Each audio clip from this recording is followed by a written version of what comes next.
காஞ்சி மகா சுவாமிகள் அருளிய தெய்வத்தின் குரல் பாகம் 3 பகுதி 57. தனக்கு மிஞ்சி தர்மம். தனக்கு மிஞ்சி தர்மம் என்பதற்கு நான் புது வியாக்கியானம் செய்கிறேன்.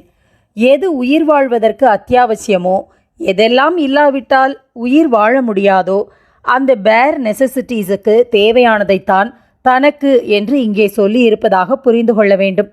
இல்லாவிட்டால் தனக்கு என்று சொல்லிக்கொண்டு ஆடம்பர செலவுகள் பண்ணிக்கொண்டே போய் எத்தனை வருமானம் வந்தாலும் தானம் பண்ண ஒன்றுமே இல்லாமல் ஆக்கிக்கொள்வதாகத்தான் முடியும். சொந்த செலவுகளை அவசியத்திற்கு அதிகமாக எவரும் வைத்து கொள்ளாவிட்டால்தான் தனக்கு மிஞ்சி கையில் தர்மத்துக்கு பணமே இருக்கும். முடிவில்லாமல் தனக்கென்று ஆடம்பர போக்கியங்களை பெருக்கிக் கொண்டே போய்விட்டு தனக்கு மிஞ்சி தர்மம் பண்ண எதுவுமே இல்லை என்று கைவிரித்தால் அது நியாயமில்லை.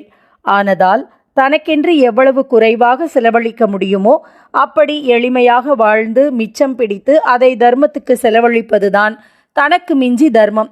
தர்மம் பண்ணியே ஆக வேண்டுமே. வேதத்தில் தர்மம் சர என்றும் படிப்பு ஆரம்பத்திலேயே அவ்வை அறம் செய்ய விரும்பு என்றும் சொல்லியிருப்பதை செய்தே ஆக வேண்டுமே. ஆனதால் நமக்கு வரும்படி எவ்வளவு குறைச்சலாய் இருந்தாலும் அதற்குள் தர்மம் பண்ணும்படியாகவும் செலவை கட்டுப்படுத்தி கொண்டு தனக்கு மிஞ்சும்படி பண்ண வேண்டும் என்றே இந்த வசனத்தை அர்த்தம் பண்ணிக்கொள்ள வேண்டும். அப்படி செய்தால் எவனுமே தர்மத்துக்காக சேமித்துத்தான் ஆக வேண்டும் என்றாகும். அதாவது எவனுமே கடன் படமாட்டான். இது ஒரு பெரிய சுய உபகாரம். இப்போது சர்க்காரே கடன் வாங்குவதாக ஆகிவிட்டிருக்கிறது. அதே வழியில் வேண்டாத வஸ்துக்களை எல்லாம் ஜனங்களும் அத்தியாவசியமாக்கி கொண்டால் எல்லாரும் கடனாளியாக வேண்டியதுதான். கடன் வாங்காமல் இருப்பதே பெரிய உபகாரம். ஏனென்றால் நாம் கடன் வாங்கி செலவழிக்கிற போது நாம் தர்மம் பண்ண முடியாது என்பதோடு மற்றவர்களையும் கடன் வாங்கி டாம்பீகம் செய்ய தூண்டுகிறோம். பிரத்தியாருக்கும் சாத்தியமில்லாத ஆசைகளை கிளப்பி விடுகிற விதத்தில் எவனொருத்தனும் டாம்பீகமாக வாழ்கிறதுதான் பெரிய சமூக துரோகமான காரியம். அனாதியான நம் சாஸ்திரங்களிலிருந்து நேற்று காந்தி வரையில் சொல்லி வந்த எளிய வாழ்க்கையை வசதியுள்ளவர்களும் மேற்கொண்டால் எந்த கம்யூனிசமும் வர்க்க போராட்டமும் வரவே வராது. எளிய வாழ்க்கையால் இவன் நிறைய மிச்சம் பிடித்து தர்மமும் பரோபகாரமும் செய்வது ஒரு பக்கம்.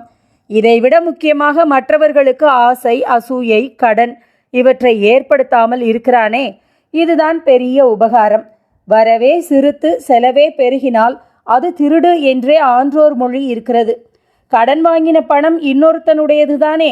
அந்த பணம் தனக்கு வருமா என்று இவன் திருப்பி கொடுக்கிற வரையில் அவன் திருட்டு கொடுத்து விட்டது போல அவஸ்தைப்பட்டு கொண்டுதானே இருப்பான். அதனால்தான் இதை திருடு என்றே சொல்லியிருக்கிறது. கடன்பட்டார் நெஞ்சம் மட்டுமில்லாமல் கடன் கொடுத்தார் நெஞ்சமும் கலங்கும்படியாக இப்படி இரண்டு சாராருக்கும் அபகாரம் பண்ணுகிற இரவல் பழக்கத்தை விடுவதே பெரிய உபகாரம்தான்.